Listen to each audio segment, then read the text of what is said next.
We can just take that bus out. You don't have to. You don't have to encourage me. 5 o'clock, we'll call the meeting to order. Please stand for the pledge of allegiance. I pledge Allegiance to the flag of the United States of America and to the republic for which it stands, one nation, under God, indivisible, with liberty and justice for all. Okay, moving on, roll call of members, please. Randall. Here. Greenway. Here. Jill. Here. Carla. Here. Moving on to quorum determination, we do have a quorum, so we'll move on to approval of the agenda. Motion to approve the agenda before us. Second. We have a motion and a second, any discussion? Hearing none, roll call please. Greenway. Yes. Randall. Yes. Jill. Yes. Sarda. Yes. Item number 3, approval of minutes. Motion to approve the minutes from our July 8th, 2024 regular school board meeting. Second. I have a motion and a second, any discussion? Hearing none, roll call please. Greenway. Yes. Randall. Yes. Jill. Yes. Mueller. Yes. Sarda. Yes. Okay, item number 4, conflicts disclosure. Now is the time to disclose any conflict that is either direct or indirect. Hearing none, moving on to number 5, public comment. Did we have anyone signing up for public comment today? Don't. Okay. Consent agenda, we do have one addition to our consent agenda, and is it O, to appoint our standing committees. That was on our agenda last week, or last month, and we've just added it here to finalize that. I move we approve the consent agenda. Second. For a motion and a second, any discussion? Hearing none, roll call please. Randall. Yes. Jill. Yes. Greenway. Yes. Mueller. Yes. Carta. Yes. All right, item number 7, we have good news and student achievement. We have Mr. Mitchell coming first. Well, just a few things to share.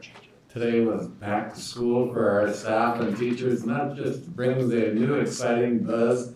I feel like we have a couple of back to school things, bringing your staff back is a great thing. And that was fun to see all the excitement on faces today as we had some meetings at the high school and then brought them back to our buildings for all the different things that we need to share with teachers. And it just kind of gets you amped up and ready for that first day for students next week, which kind of brings on that excitement and a little bit of nervousness as well. Part of our back to school activities for the elementary, we have open houses this week on Thursday from 4:30 to 6 o'clock, and that's an exciting night for our students to come and see who their teachers are and meet them and find their way around the buildings. And they have some new things to see at our buildings where we have new signage out front, which, lots of back to school pictures and things like that will be by our new sign and our new mural in the gym and things like that. And then next week, we bring grades 1 through 5 back on Monday. We have kindergarten orientation meetings, and then if you remember, we have kind of a staggered start for our kindergartners, where half the class will come on Tuesday and Thursday, and the other half come on Wednesday and Friday. By having those half classes, they're able to reduce their anxiety a little bit and get into the routine of school and just kind of help them with all those little needs that our youngest learners have. So both of our junior K and kindergarten have that staggered start. Any questions for me? Thank you. Enjoy the year. All right, so the activities world, things are off and running in a hurry, so I'll give you kind of an update of where we're at and what's coming up still. So the kids that have been around the longest this summer, our fall play students, have been in and out throughout the month of July, getting ready for their performance, which isn't until October. But if you ever attend any of our plays, whether it's fall play, the one-act play, or the spring musical, there are a lot. I always am mesmerized by thinking how much there is to memorize for one specific student during play. So obviously they had their script back when school was out, they've been working on that all summer. Our marching band kids came in on July 22nd and they've been hard at it. They were over at the high school in the parking lot behind on the west side for a few days, making all kinds of noise that the whole neighborhood of course loved. And then we also had them over at Crane Younger Field getting going on that side of town as well. So they'll be playing, probably you'll hear a bunch of them every morning getting going once school gets started, but we'll move them over to Crane during that time of year. So the high school parking lot just gets a little too congested to be back there at that point in time. A week ago on Monday the 5th, our high school soccer teams, the girls and the boys, our cheer and dance teams, and our sideline cheer teams all got underway. So just a little specific about all of them, our soccer teams open the season this weekend in the Black Hills. They play Rapid City Stevens, Rapid City Central on Friday and Saturday, so that's hard to believe that that's this week already, but it is. The first home soccer games are a week from tomorrow, Tuesday the 20th against Watertown. The girls tennis team opens its season this Friday on the road in Pierre. They play Rapid City Central in Pierre in Triangular. Their first home event is next Tuesday also. We play Vermilion and Lennox at home in the Triangular. And then the cheer and dance teams open their season at the Mitchell Invite, and that is on September 5th. And cheer and dance, if you're familiar or maybe not so much with that, we have one home meet a year unless we are fortunate enough to host ESD, and this year we're not. So our home invite is on September 12th. So those are the groups that started last Monday. Today, the football team started practice. They're outside right now as I drove by on the way over here. Our first football game is Friday, August 30th, and that's at home against Huron. A little interesting tidbit about that. This will be the third game in a row that Huron plays Yankton. You're like, how's that? Huron played Yankton the last regular season football game of the year last year. We played them in the first round of the playoffs, and now Huron gets to come play us again. So the last 3 games for Huron is all going to be against Yankton. So that's kind of an interesting note. That doesn't happen very often. Our boys golf team got going today. They're out there at Fox Run right now practicing. They open their season on Monday, the first day of school, at the Warrior Links Invite in Sioux Falls. And then volleyball and cross country gets started on Thursday of this week. The volleyball team, they open their season on Tuesday, the 27th of August at O'Gorman. And their first match is 2 days later on the 29th at home against Dakota Valley. And then cross country practice, as I said, starts the same day as volleyball. Their season opens at the O'Gorman Invite on August 30th. And then their one and only home meet is on Thursday, September 26th out at Fox Run.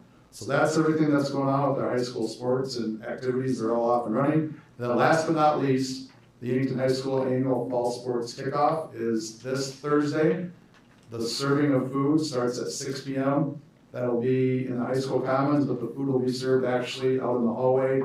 Basically, if you come in the high school where the big glass doors are on the east side, which is gymnasium, near my office, if you're familiar with that, where that's at, the food line starts there, and then you get your food. You can go past the Booster Club area, get a membership there, and then go on into the commons and eat your meal. And then approximately 6:30 to 6:45, once we get everybody through the food line, then the coaches will each speak for a few minutes, the fall head coaches, about their upcoming sports seasons, and I give you a real quick overview of where they're starting and where they're at. So that event is sponsored by Hy-Vee, so we really thank Hy-Vee for all the food that they bring in that night, but obviously substantial amount of food to feed everybody. Chesterman's provides the fountain pop, and then Culligan provides the bottle of water, and the event is free and open to the public. So that's a quick rundown of what's going on in the activities world. Any questions for me?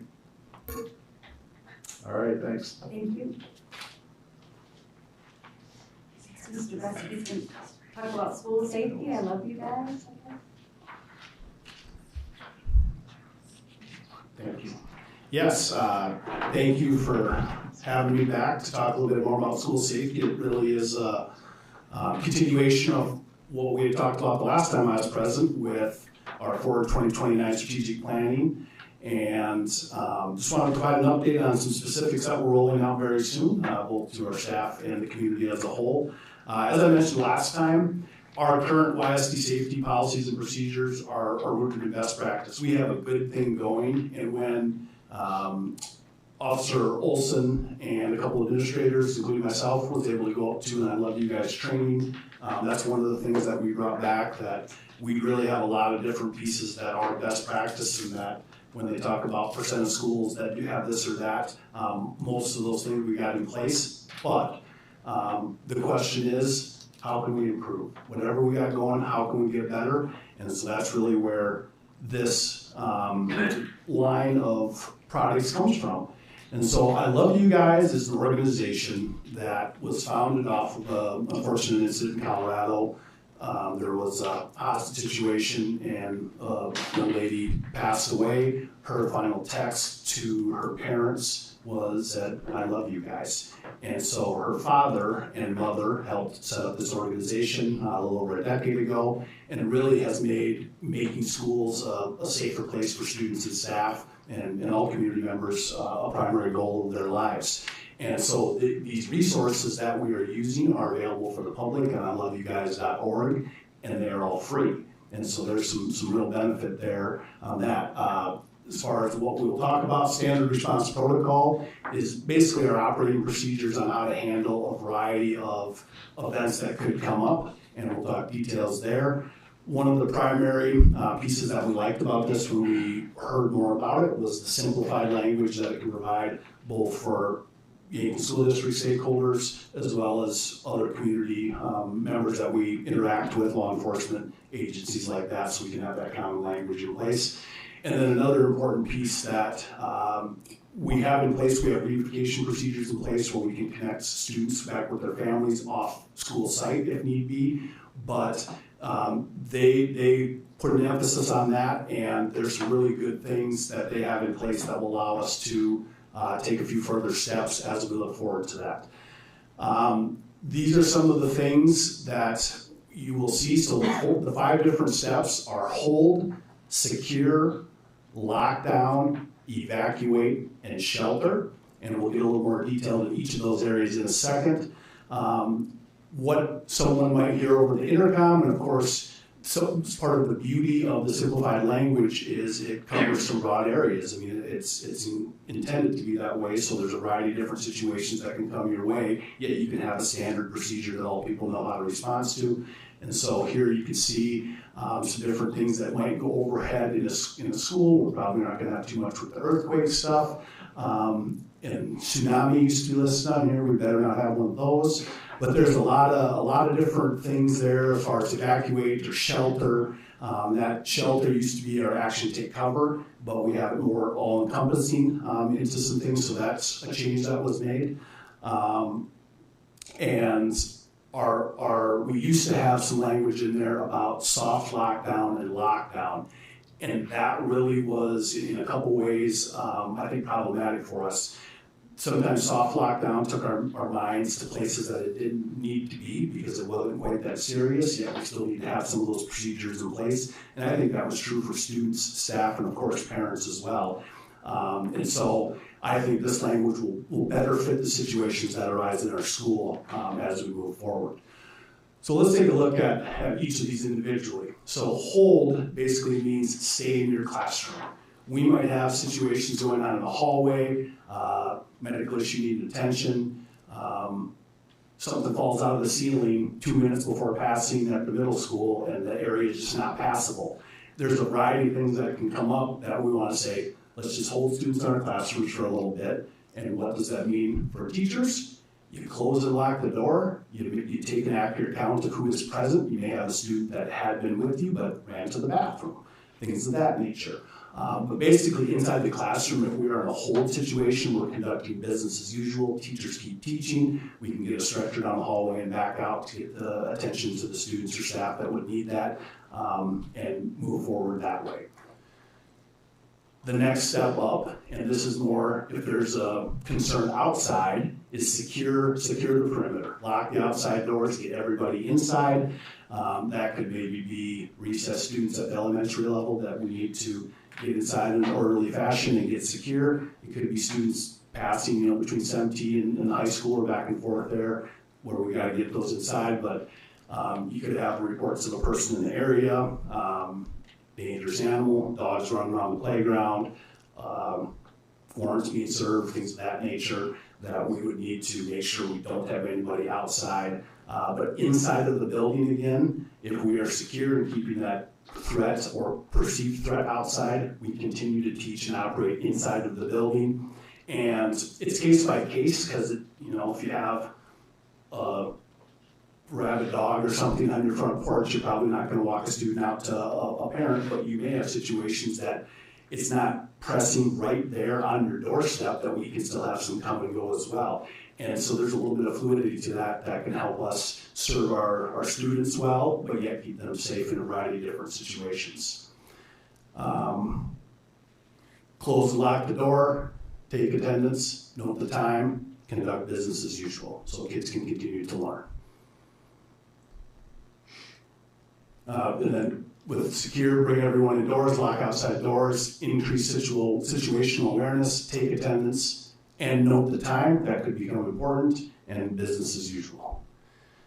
All right, lockdown, of course, is the most significant situation we could be in. That's where we want to be like no one's home, where someone could go by an exterior window, interior window, and it looks like no one's present in that classroom.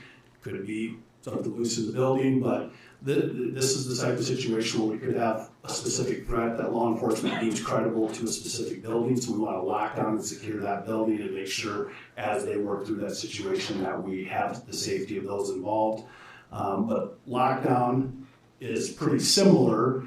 We will follow our ALICE building procedure. So that ALICE training is something that we have worked on for a few years now with YSD. Officer Olson and our SROs have done a nice job of leading up that part of this and training our staff. ALICE stands for Alert, Lockdown, Inform, Counter, Evacuate. And that really is inside of a situation that occurs. So even though we've been training school safety-wise in the Alice area recently, it still fits in really well with the changes we're making, because that is just inside of the lockdown situation that might occur. The other thing I would note is these situations can change. You might have a secure, because there might be a report of a threat that becomes a real threat, that we go from secure to lockdown pretty quickly. So that we have to be able to navigate between these different areas effectively. Just some other examples, just to kind of sort through, because those areas probably have the biggest changes. YHS could have a seizure in the hallway, where YHS is in a hold situation, keep them in the classroom, but the rest of the buildings in the district don't have anything attached to them because it's a medical situation specific to that building. YMS Stewart area of that neighborhood of town could have somebody reported there, but it's far enough away from Lincoln or Webster or YHS that we might go into secure and keep going inside business as usual inside the building. Warrant being served in an area, no other buildings impacted. So again, just trying to highlight the different things that can arise, and we might have different buildings and different statuses. And then finish out the 5 different areas, evacuation. And sometimes when we talk these types of topics, our evacuation, we can go worst case scenario, but there's some pretty benign things that we need to get kids safe right now and that we might evacuate. I just wanted to note that there is a difference. We have an evacuation plan at each building that has been in practice for a long time, but the evacuation for, say, a fire or something along those lines would look different than if we needed to get off-site and do a reunification. And so you have the evacuation routes that would be similar, but an evacuation for a fire would be to maybe a rally point nearby the school while you take attendance and sort things out. A reunification evacuation is going to look different, be more secure, using bus systems, things of that nature. And then when we go into evacuate, lead students to the evacuation location, again, taking note of attendance and who's there, and then making sure you notify those in charge of the situation if you end up with somebody extra, the kid that went to the bathroom, joined your class on the way out, and so we can make sure we get everybody accounted for in those situations. And then shelter, again, this was our action, take cover, severe weather, other natural events where we're going to get to interior, low location, away from windows, things of that nature. The other piece to this, as I said, is standard communication method, and that's an area we're going to continue to take some future steps, and it really is a thing that parents don't love to think about, of course, but it's important and we need to be prepared and ready. And so part of what we're aiming for here as far as moving forward is the simplification of language for all stakeholders and how can we better educate our community and build those partnerships. And so, for lack of a better term, that they trust that we got this good plan in place. Because sometimes when we have maybe a threat or some of those types of situations, part of the concern that we face is the volume of people and calls and things like that. And so we're hoping that through some education and dialogue that we'll have, that we can improve in some of those areas and maybe take some of the pressure off of some of our buildings if things do arise. And in that route, we're going to have a YSD Parent and Stakeholder Safety Night on Monday, August 26th in the YHS Theater. That will start at 6 p.m. Very excited about that. We have partnerships across the whole community as far as Yankton Fire Department's going to be there and do a little presentation as part of it. YPD will be there, Yankton County EMS, Yankton County Sheriff's Department, Yankton County Emergency Management. And this process over the course of the summer has been a partnership with each of those entities. We, Officer Olson and myself, met with that group of stakeholders in late June as we work through this. They've have great plans in place. We have those partnerships in place to just keep them updated in the loop, get their feedback on how we can best implement these changes, and they continue to be fantastic to work with. But I would encourage anybody to come to the YHS Theater on Monday the 26th in a couple weeks. Should be a good presentation. I promise you we will not take your entire evening. And then the other next step as far as our staff and some other things we have upcoming, tomorrow morning as part of our in-service, we're going to have a similar type presentation as to what you guys just had as far as explaining all those, talking some what-ifs and trying to talk through to make sure that all of our staff, and I mean all of our staff, from every nook and cranny of our district has a good understanding of what we're doing, why we're doing it, and how it can flow and look as we navigate through the school year. We do have plans, and this came from our for 2029 Strategic Planning Committee to practice the reunification. We're still working on how that looks because it's a 2-day deal, but they're coming in October in service for the first day of their 2-day training. And so we are setting up a date to be determined, but in the not too distant future, probably somewhere in 2025, to do a practice reunification. The practice reunification would be pretty much with adult stakeholders involved. I mean, it's not like we're gonna empty all of our school buildings out during the day because there's a pretty big educational hit with doing things like that. And so we're going to try to balance that to have our staff know and feel comfortable with what that process looks like, yet not have it take away from a full day of education for our students.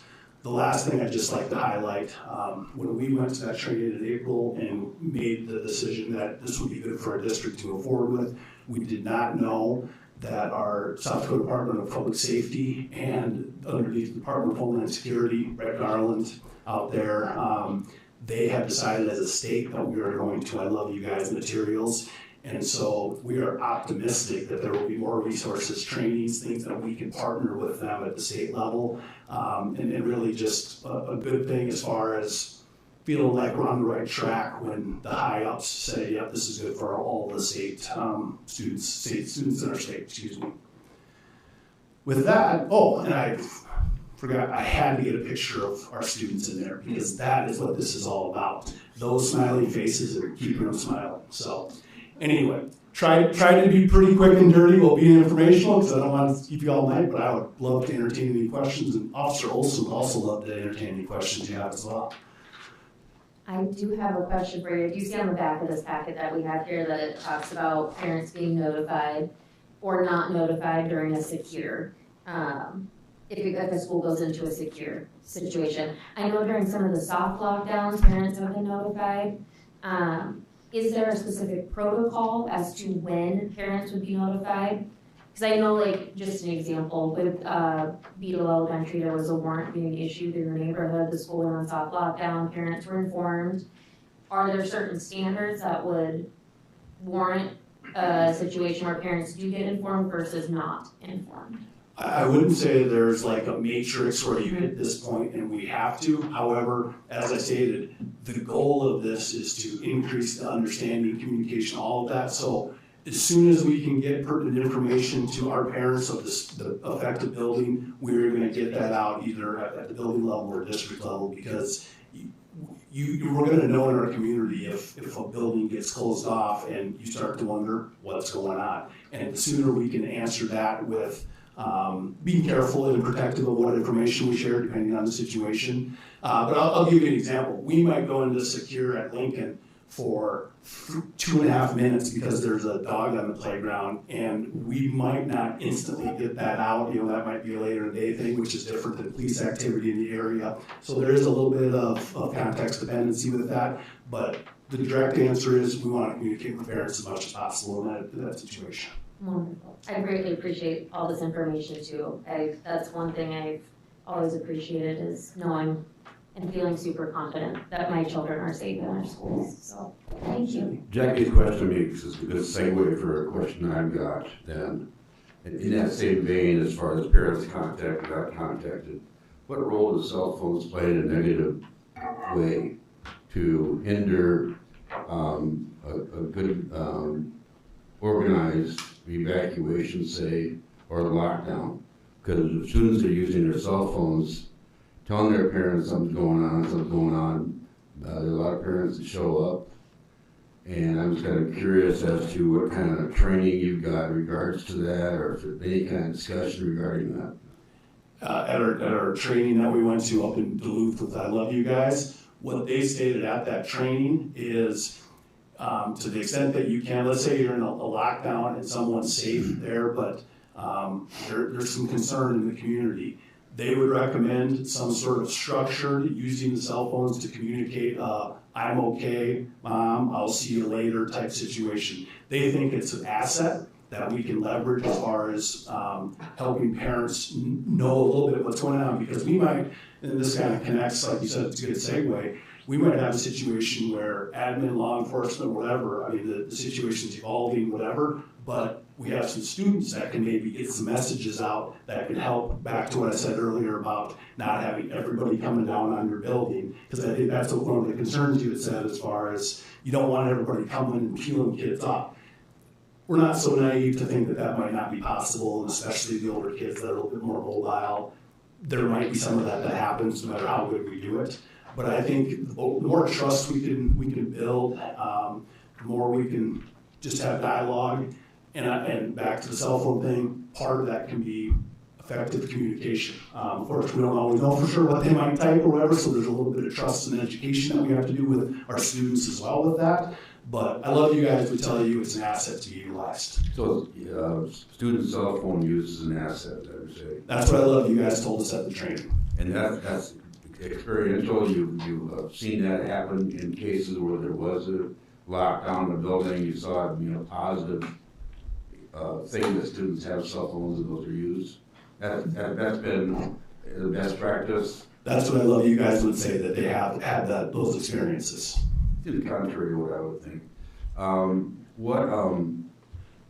As far as overhead announcements or bell schedules or whatever, bell announcements, how are you notifying faculty, students about the lockdown? I mean, are you saying lockdown, not overhead? Or are you having a certain kind of tone on your overhead bells, or what's happening there? It'll go to the overhead announcement, the intercom announcement. I had some of those examples up there that kind of walk through the different situations. And so the most efficient way is to get on the horn and let everybody know we're going into this situation.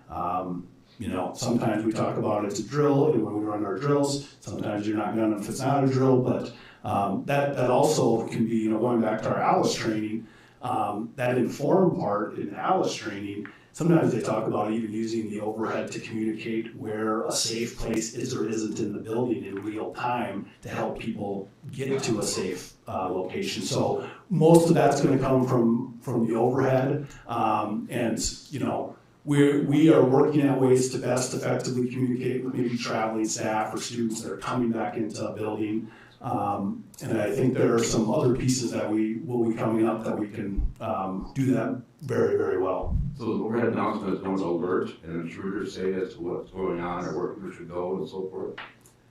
Well, the initial thing would be going into whatever lockdown or evacuate, that type of stuff. I think with what you're referencing, lockdown would probably be most applicable. Yep. But once we're in lockdown, the informed part of Alice, if you know someone's in the English wing of the high school and you can get the PE area and down that direction, the lunchroom cleared to the north, away from the English wing, that is something they would want you to do. That's that important part, so you can give the people in the moment the best information possible to make informed decisions. Because all of the lockdown stuff from back in the day, it took a little bit, created some cookie cutter stuff, this is what you do. Part of what we tried to do with our Alice and the Love You Guys stuff works hand in hand with this, is empower our staff and students to use what they're seeing and feeling and hearing around them.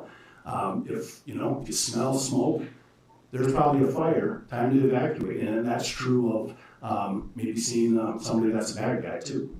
So, good questions. Any other questions? So are these in all the classrooms? Do they give you all the handouts, materials, so you know by color and? Good question. So we have posters. We have classroom posters, which is the copy that you have. One of those is a parent handout that we will send out with our parents when we get through that August 26th meeting to help inform them. The other one that is the single-sided sheet is the copy of our classroom posters. And then we also have what are basically hallway posters or common area posters that are larger for lunchrooms, hallways, bigger areas, gyms, things of that nature. And so those are up around the buildings. We updated our flip charts that each classroom will have as far as the quick look at what we're doing. So that is now encapsulated in our flip charts as well. So these are all over our buildings and you will see them when you enter our buildings. And that's what we want. We have a good plan. I was happy to see how they incorporate Alice into it, because just too many trainings and it's confusing, but it seems like it fits very well together. Yeah, it does. We had a concern with that as well. Once we sorted through it, it really ended up in a good place. So. The other thing that I want to add that we think is so good about this is that, back to Jacqueline's point about communicating with parents in the community, this does a much better job of us communicating with parents and getting this information out.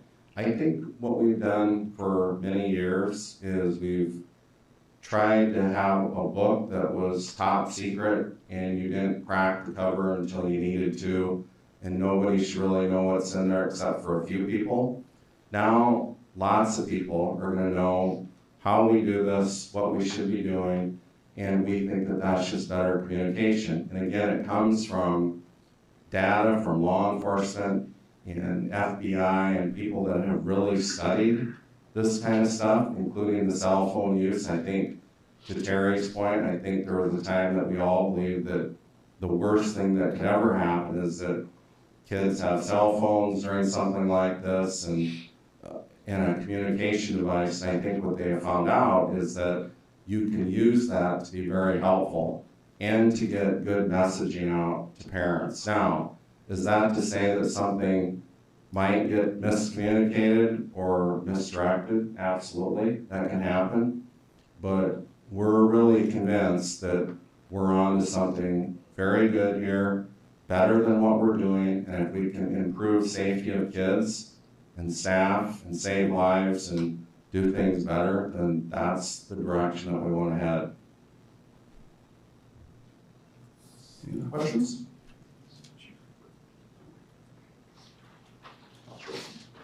Dr. Kendall pretty much summed it up, but the cell phone question came up, Mr. Crandall, and with the education of the parents to be able to tell them, if you educate them that if an active shooter is going on in a particular school, to educate them that they will not be able to get into that school, will help us be able to get to that school without having to fight parents trying to get to the school as well. But if their child is able to tell them, like, I am in my classroom and I am safe, then again, it's reassuring to that parent that I don't need to go to the school because I've been in contact with my kid and I know that kid is safe at that point in time. So again, just the communication, if we can cut some of that or create more of that communication to keep, it'll allow us as first responders to get to the building and keeping the people that were involved to keep them away from the building and to know that there'll be a reunification at some point in time and get them to start going to that spot versus going to the place of the incident. So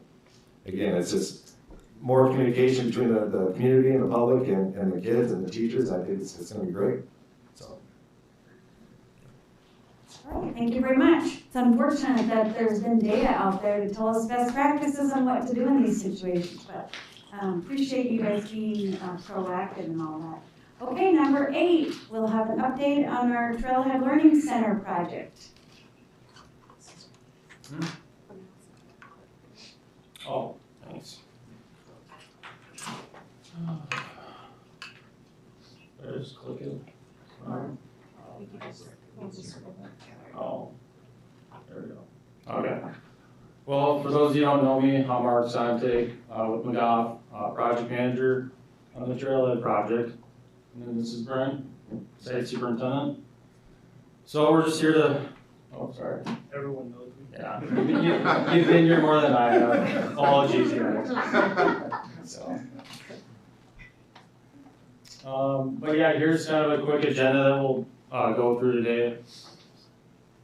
Start with just the team members on the project. So, of course, us with McGough. We also have project engineer Matt Anderson, our VP project executive Ron Steffen. We also have a senior PM Justin Lovell. As far as design team members, Coke has architects, Wold, and then just kind of you guys who are our main point of context there. I don't think we've gone through this before, but here's kind of a whole list of just the subcontractors on the project. So, I mean, these are the essential components of, the foundation, right? And then up with the brick, drywall, electrical, all that stuff. So, total, I think there's around 35 subcontractors that are in and out of the school project. Yeah, I think I'm up to orientation number 285, so over the course of the project, there's been roughly 285 different actual workers on the job site. Yep, and then currently on site, we got electrical, fire suppression contractor, painter. We're doing a lot of interior fit outs with our rooms now, which is exciting. That's where, it really showcases what's in the room, what you see. So it's exciting for us as well. And then other miscellaneous contractors, Johnson Controls, that might be a familiar name. They handle a lot of the, what keeps the ventilation systems running in your facilities still. So they come by and, mess with all the thermostats. They specialize in that, not us. Other project progress updates. Currently, we're still working through site concrete, whether it's sidewalks, stairs, curb and gutter. We're actually probably sitting pretty good on that. Pretty close to being done. Yeah.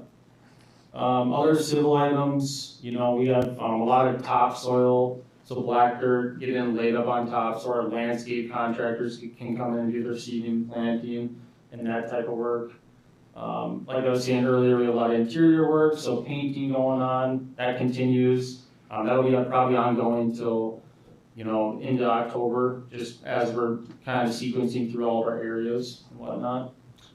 Exterior wise, we got metal paneling, so I don't know if you guys have driven by 31st Street, but there's the 2 wing walls that hold the majority of your classrooms, preschool and kindergarten.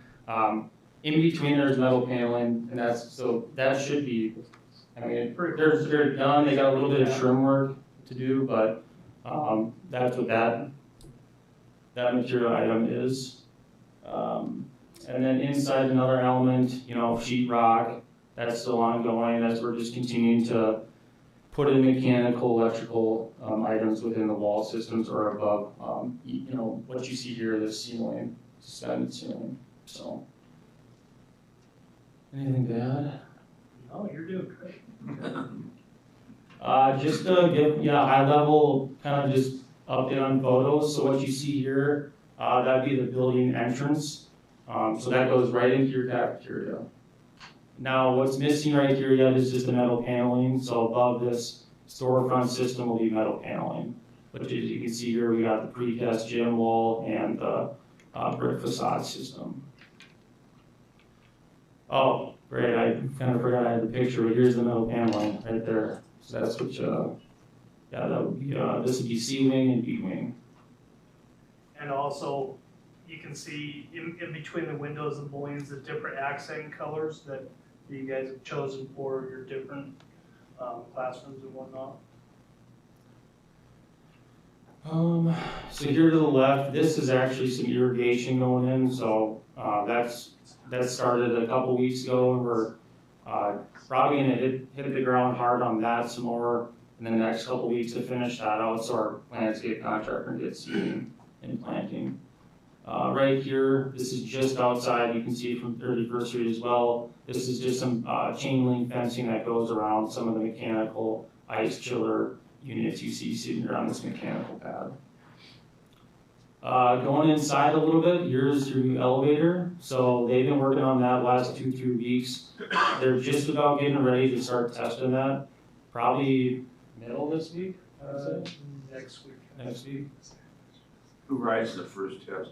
I've already written it, so sorry. Right here to the right side, that'd be going right inside the front vestibule of the preschool, no, not the preschool, what space? The makerspace. The makerspace, yeah. So that'd be the big stairwell going up to the upper level classroom wings of B and C for reference. Oops.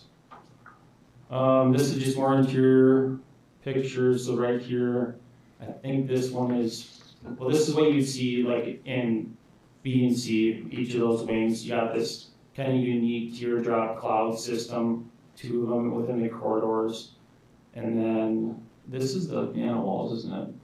That is casework. No, that is casework there. Yeah, it's shadow there. This is the piano That is wall. up on kindergarten area scheme. Mm-hmm.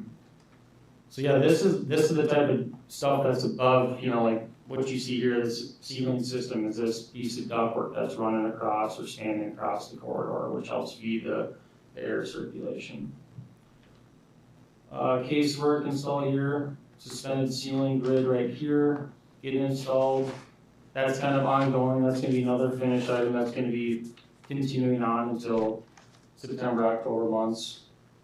Carpet, we just got carpet going last week technically. Most of our classrooms up on upper level B, they're done. We haven't touched the corridors yet. We're kind of waiting for less traffic so we don't damage things or just make more of a mess for ourselves kind of thing. As trades have to, because trades just have to continue to come in and out. So. Just upcoming milestones. So starting from the top here, we got our MEP factory startup. So mechanical, electrical, plumbing is what that acronym stands for. So that's just everything's ready for just an overall test of everything. Just make sure everything is running properly. So then by the time we do get to substantial completion at the end of this calendar year, then we can just fully get things operational.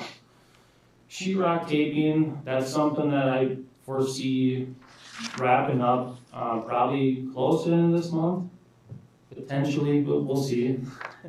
But it's a milestone that's up and coming in the next month and a half. Interior finishes, that's a little bit more ongoing at this point, but kind of still in that October timeframe.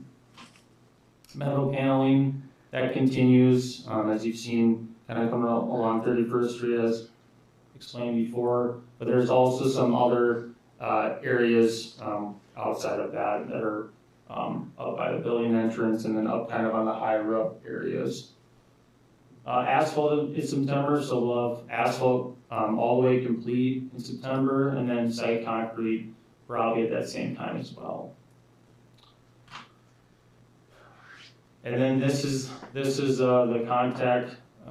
This is the group from GOF. Myself, General Manager Ron, Jackie Oatley. She's our project coordinator. She's primarily in the office, but she helps kind of with document management, with contracts and anything of that sort. And then field contacts, of course, Brent here, and then Matt Anderson, who's currently on site probably actually now.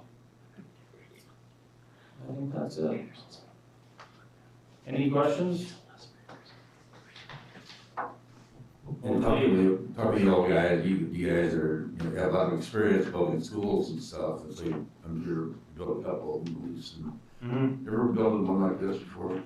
No, this school is very unique. I mean, the concepts with just the structural element of it alone was just it was unique for sure, to say the least. With all that, it's not a square box. It's a lot of different shapes and angles, and it quite frankly was challenging. But that's why you got us on board to help take care of it.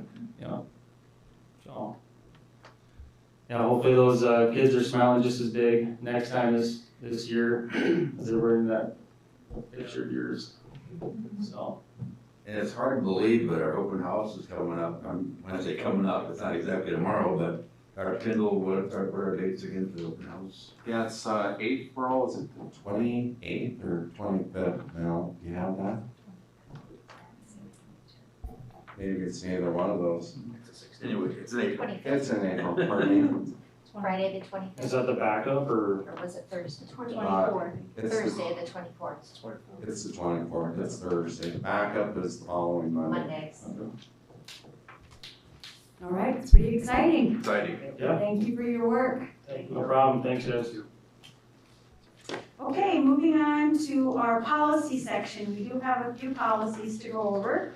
A few of them are action items and a few of them are just the first reading or just for the public discussion. We'll start with the acceptable use for network and internet user access.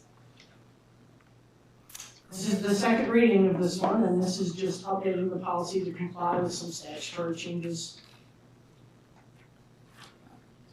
Do we have any questions? Okay, this is an action item, so I'll entertain a motion. Motion to approve the network and internet user access. Second. Okay, we have a motion and a second. Any discussion? Hearing none, roll call please. Mueller, Yes? Greenway, Yes. Crandall, Yes. Schill, Yes. Sarda. Yes. Okay, our next is medication administration. This is also a second reading and an action item. Just an update to go into compliance with state law and training for the administration of the medication. And Mr. Clemish tells me the training's already been done, so. Way ahead of the game. Are there two different policies involved in that, or just one policy? Just the one, it's the nasal glucagon. Did I say that right, Mr. Shu? Glucagon, which is an emergency medication for diabetic children. I move we approve the medication administration policy. Second? Okay, we have a motion and a second. Any discussion? Hearing none, roll call please. Crandall, Yes. Mueller, Yes. Greenway, Yes. Schill, Yes. Sarda. Yes. Okay, our next is our virtual learning policy, and this is a first reading. You will help us through this? And I sure can. This, the state of South Dakota required that districts adopt a specific virtual learning policy with some rules on who's eligible, how it gets paid for, those types of things. And so Nicole can answer more questions if you've got them. But we worked with Mr. Dracek, Mr. Mitzel, Nicole, we all worked together to put this together, and it's essentially what the Yankton School District has always done. It's just now it's in an official policy. It addresses who's eligible for it, who pays for the credits, and Black Hills Learning is largely the group that the district uses, but there's more than one. Black Hills is only one of the approved virtual learning providers in South Dakota, so this policy allows school district to work with whatever virtual learning provider fits best for the student. Any questions for this? Okay, move on to D, our dangerous weapon policy, the first reading. This should be an interesting one. Oh, we're not changing anything, we're just moving this. This policy on dangerous weapons was in the student section of the policy manual rather than in the school section of the policy manual. And we're just moving it to the school to point out that dangerous weapons are prohibited by anyone in the school, not just students. I didn't want there to be an argument that it only applied to students. And so we moved it, and then we took out the section in that old policy regarding alcohol and illicit drugs because we adopted, if you all remember, a couple years ago, you have a whole comprehensive drug and alcohol policy. Somehow I missed just not getting that deleted. So it's just moving it from the section that relates to students to the section that relates to the school. There's nothing substantive there. Okay. Any other questions? All right, well, thank you for your guidance. Moving on to number 10, our strategic plan. I'll just make a couple of quick comments about this. We spent 2 different board meetings going over the different sections of the plan. And so tonight, what we're asking the board to do is consider adopting the 5-year plan. And it will begin as soon as it's adopted, and actually has begun. Because you heard tonight, we're already working on school safety. We've installed some signs at all the attendance center, which is part of the communication part. And so we've already started, but tonight we need official action to adopt the 5-year plan. I motion to approve the 5-year forward 2029 strategic plan. Second? We have a motion and a second. Any discussion? Hearing none, roll call, please. Mueller, Yes. Jill, Yes. Crandall, Yes. Greenway, Yes. Sparta. Yes. Okay, number 11, a request for consideration of pickup and drop-off points. Any changes from previous years? No. Same locations, and we would recommend approval. No issues before that, no issues before. Motion to approve Gayville Volun School Bus Pickup Drop-Off Points for the 2024-2025 school year as presented. Second? Motion and a second. Any discussion? Roll call, please. Mueller, Yes. Greenway, Yes. Crandall, Yes. Jill, Yes. Sparta. Yes. All right, number 12 is an update on all our summer projects. Rolling into the finish line here. Good evening. That's for last, I always say. So the summer projects have been going rather well. High school roof is one of the largest ones. We're at like 98% completed on that. All the actual rock work and everything was removed. The roof is down, the only thing left is some sheet metal work. That always takes longer because they do a final measurement on everything before they actually bend all the metal and deliver it to the school and install it. But it won't affect any school when they come in to install that. Middle school lockers have been removed and new ones installed, 2nd floor, west hallway. Stage curtains at the middle school and the high school have all been replaced and have new curtains with up-to-date fire codes and all that on them. We've had upgrades done to the alarm systems at both Lincoln, the high school, and middle school this summer. All of that work has been completed and the fire alarms have been inspected and are up to standards. Carpet projects were completed at the high school and Stewart as well. Got those both knocked out of the way. A late runner-up was the east side of the high school, the drive from Summit. That concrete work has been repaired there. We've had some potholes that we've been patching for years, and we have pothole repair on top of potholes. So we finally opted to get that taken care of, so the concrete's been done there. Should help Mr. D's truck last a little bit longer when he's pulling in and out of the school. Big project for Ryan and the school district in Mount Marty and everybody was the scoreboard out at Crane.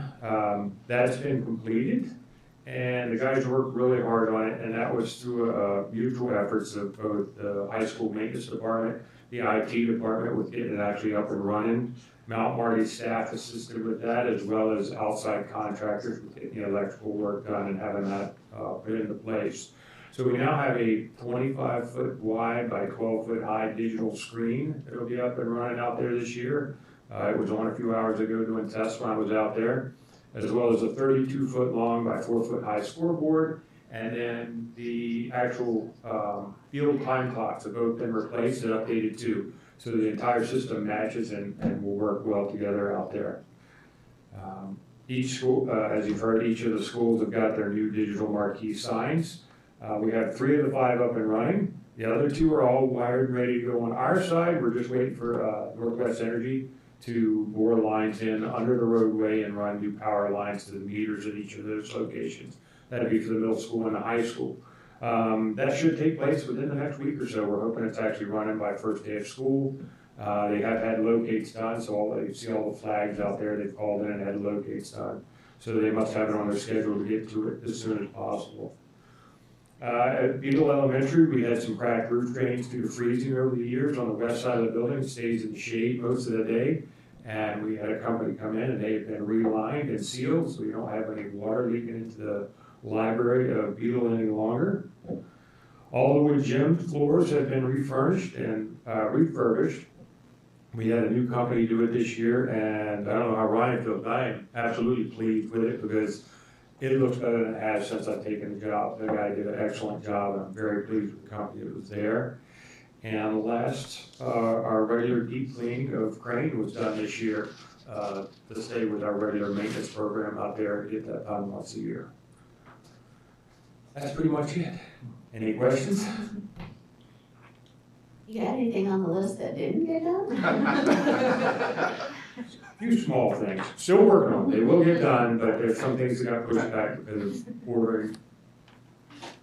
Hey Rob, I have one more thing. First of all, yes, thanks to you and the maintenance crew and the IT. That scoreboard project at Crane and all of those electronic signs were way more than what we anticipated. And I just applaud all of you for doing that. Thank you. One other thing that got done, which I have had lots of comments about, the cell tower, the flagpole behind middle school is up and running. Old Glory flies again. And so, and the light works and all that good stuff. So we're ready to roll. Very good. Thank you. All right, thank you. Appreciate all your hard work and your crew's work. Okay, our final is adjournment. I'll take a motion for adjournment. So moved. Second. Motion and a second. Roll call, please. Greenway? Yes. Wheeler? Yes. Randall? Yeah. Shield? Yes. Sparta? Yes, we are adjourned. Thank you very much. You could watch them. You can watch them be outside. They're new. And I got to see it open. So they see inside how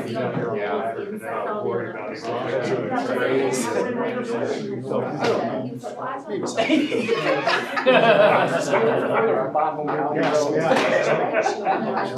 look.